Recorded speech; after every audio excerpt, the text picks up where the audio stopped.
Yeah, this is Eli Yehuda coming back to you with another educational, spiritual, informative, enlightening video. Today I'm going to talk a little bit about food because I love cooking. This is my good herbal soup, multi-herbal soup. Very, very, very medicinal, very, very, very, very tasty, nutritious, clean. Yeah, medicinal. This would be my best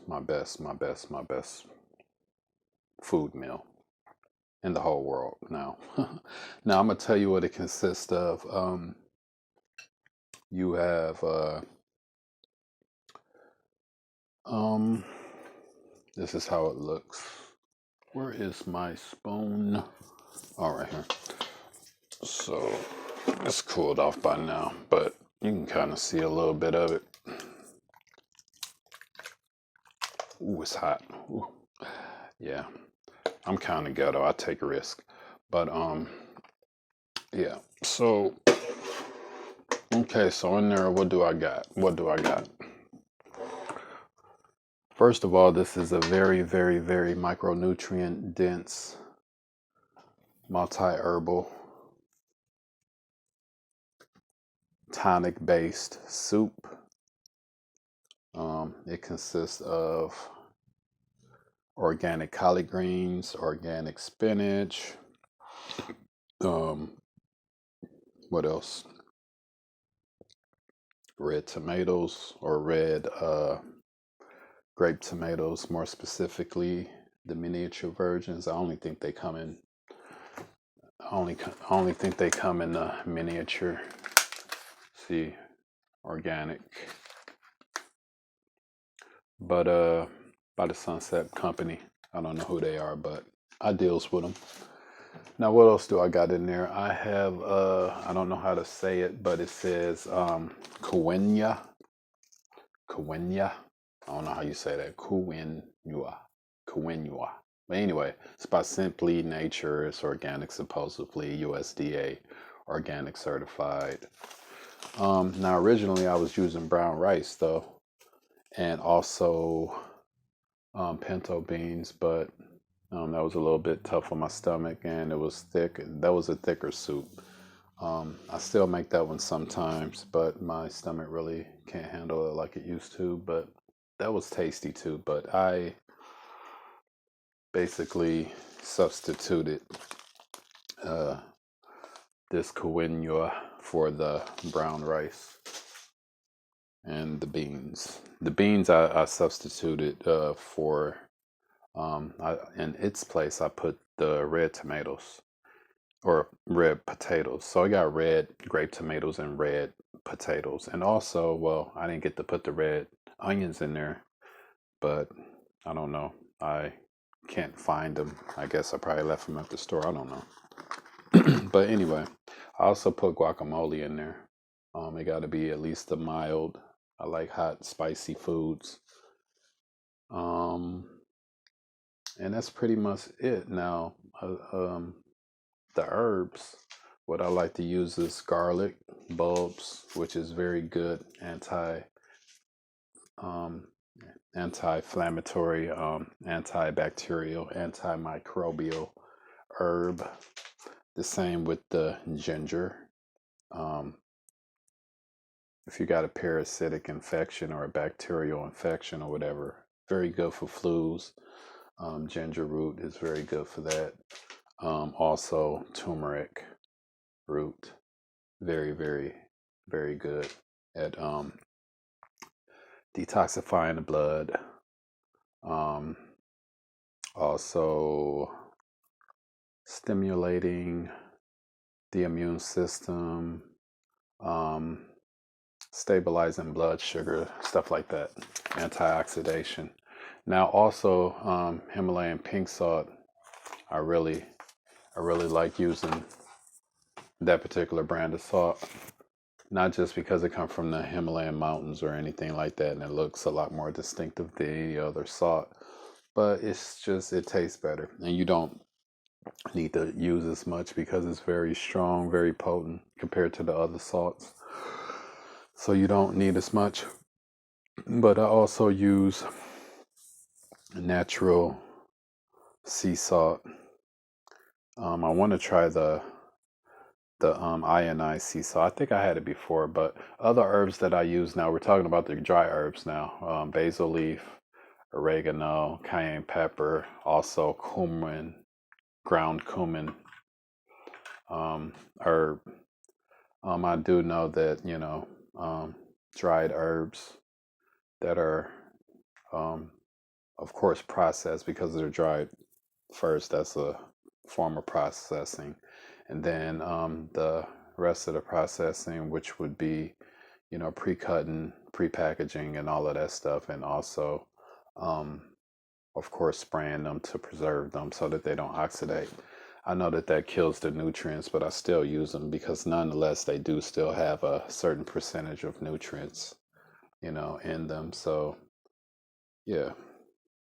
But mostly when it comes to herbs, I like to use wholesome herbs, especially these three, because these three will definitely get parasites out of you, you know, decrease inflammation in your muscles and your arteries and stuff like that, improve blood flow and stuff like that, regulate the immune system.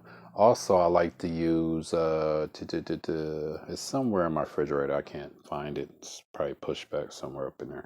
But anyway, beets. I love beets. You gotta let them ripen though, so that they can get soft. Otherwise, you don't want to use them if they get too hard from the store. Now, when it comes to storing this soup, I like to store it in jars, particularly Smucker's jars like this. Now, this has some Coinia in it. After I cook them, I put them in jars or whatever temporarily while I let the potatoes cook. And and I'm not promoting this company or nothing, but this is Smucker's Natural Peanut Butter. Creamy, of course. I use this to make peanut butter cookies for other people. It's supposedly not hydrogenated. That's why the oil is up on top of the peanut butter. You got to mix it in, but I never do. I pour it off anyway. But I don't eat too much peanut butter anymore. But yeah, this is a very good soup. I'm gonna get a little bit more because what I had in the bowl cooled down quite a bit, and I like to eat my soup hot. So yeah, this is very good if you have any flu symptoms. Of course, this time of season, it being winter or at least getting into winter, you want to eat more hot soups at least twice a week, and you can't go wrong. You got the most healthiest soup you could ever eat in life right here, literally, like literally, just totally packed with micronutrients, vitamins and minerals, and of course protein. Now, protein in particular, don't let no one fool you, is it mainly comes from plants, especially green leafy plants, vegetables such as um, collard greens, spinach, kale. I don't mess too much with broccoli anymore. I've been hearing some stories about it saying that it's not totally real and it's a hybrid or whatever. But yeah, green leafy vegetables you definitely want to include in your food meal. Um, there's many others. I like rainbow chard greens. I like arugula. Um, I like celery. I didn't put any celery in this one because I didn't buy any this time. They didn't have the kind that I wanted. People are supposedly, obviously buying they're buying the celery up. But yeah, it is what it is. And I like to use distilled water. And I clean and I cook with distilled water. Now I'm not promoting any particular brands or anything like this, but this is the type I use right now, and that is the nice brand in it. I only drink distilled water for the most part, because if you know anything about water, all water is not the same. You got tap water, which is comes from your typical municipal source from the city. I mean, they claim that they clean it and stuff like that, but obviously they don't clean it good enough, because if you put it up to the light, you put it in a plate, a glass plate or a glass cup, and you put it up to the light and just look right over the edge of the surface of the water, you'll see little microbial, I guess you could say entities, or industrial waste, or just residue of certain things that shouldn't be there. More than likely, potentially lead, other metallic substances and stuff like that, but definitely likely lead, and of course fluoride. But I don't think you could see the fluoride. It's a lot in there, but it it very much so blends in the water very well, so you can't really see it with the naked eye. But it's there, because we do know that they use fluoride in the water, and we don't need to eat fluoride. Now back to the salt, briefly. Salt is very essential for the body. The body needs salt. Don't let nobody fool you. I don't care if they're a doctor and they supposedly got a doctoral degree and stuff like that, or whatever. I don't care who they are, but your body needs salt. Don't let anybody fool you. Again, you got a lot of people saying, "Oh, it causes high blood pressure, hypertension, all this woo woo woo," even inflammation. Um, mm, no, I wouldn't say that. Some people say, "Oh, it hardens, the arteries, the walls, and stuff like that." No. If you want to say something that does that in particular, you need to focus on the so-called hydrogenated oils. But salt is very essential for the body, especially the blood. Now, what the salt basically does, I guess you can call it a bioelectrical, or not bioelectrical. It does help with your bioelectrical system. I don't know the whole biology of that, or the whole chemistry of that, but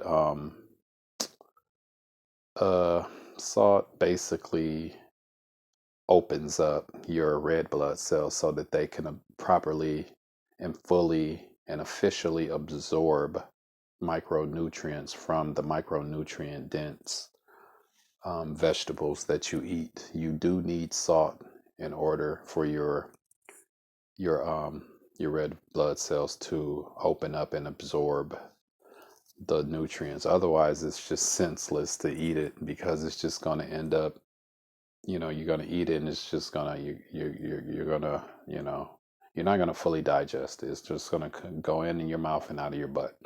You want it to be digested and broken down properly in your gut, aka your digestive system, and properly um, absorbed in the red blood cells, and distributed throughout the body, to the rest of your internal organs, so that they can get their nutrients and stuff like that, vitamins, minerals, proteins, stuff like that. So, I mean, besides salt doing that, which I would say is the most important thing, um, it just makes the food taste better. So why would you not want to put salt on your food? But anyway, yeah, if you having any, coronavirus symptoms, or just flu symptoms or whatever, this is probably by far the best soup that you could eat. The best soup you could eat. Hands down, hands down. You can't go wrong with this soup. I didn't give it a name, but it's my hot soup. It's I just call it a herbal soup, or a organic herbal soup, because it got a lot of herbs in it. But it is a vegetable soup, so I guess, you know, vegetables are herbs, but when you just say herbs, then a lot of people are thinking about actual, bitter herbs and stuff like that, which it includes ginger root and turmeric and garlic and all of that stuff. But it also includes the green leafy vegetables, the spinach, the kale, and the collard greens and the rainbow chard and all of that stuff. So, don't get it twisted. you just got to make sure that it's wholesome. You got to make sure that it's not something that is man-made. But here's the thing also. Well, I'm not going to talk about that in this video. I'll basically break down what organic really means, because a lot of people think that they know what organic means when it comes to food, and they have no idea. And that's why they get ran over by a lot of these companies. They really do. They get scammed by a lot of these companies by way of the food labels.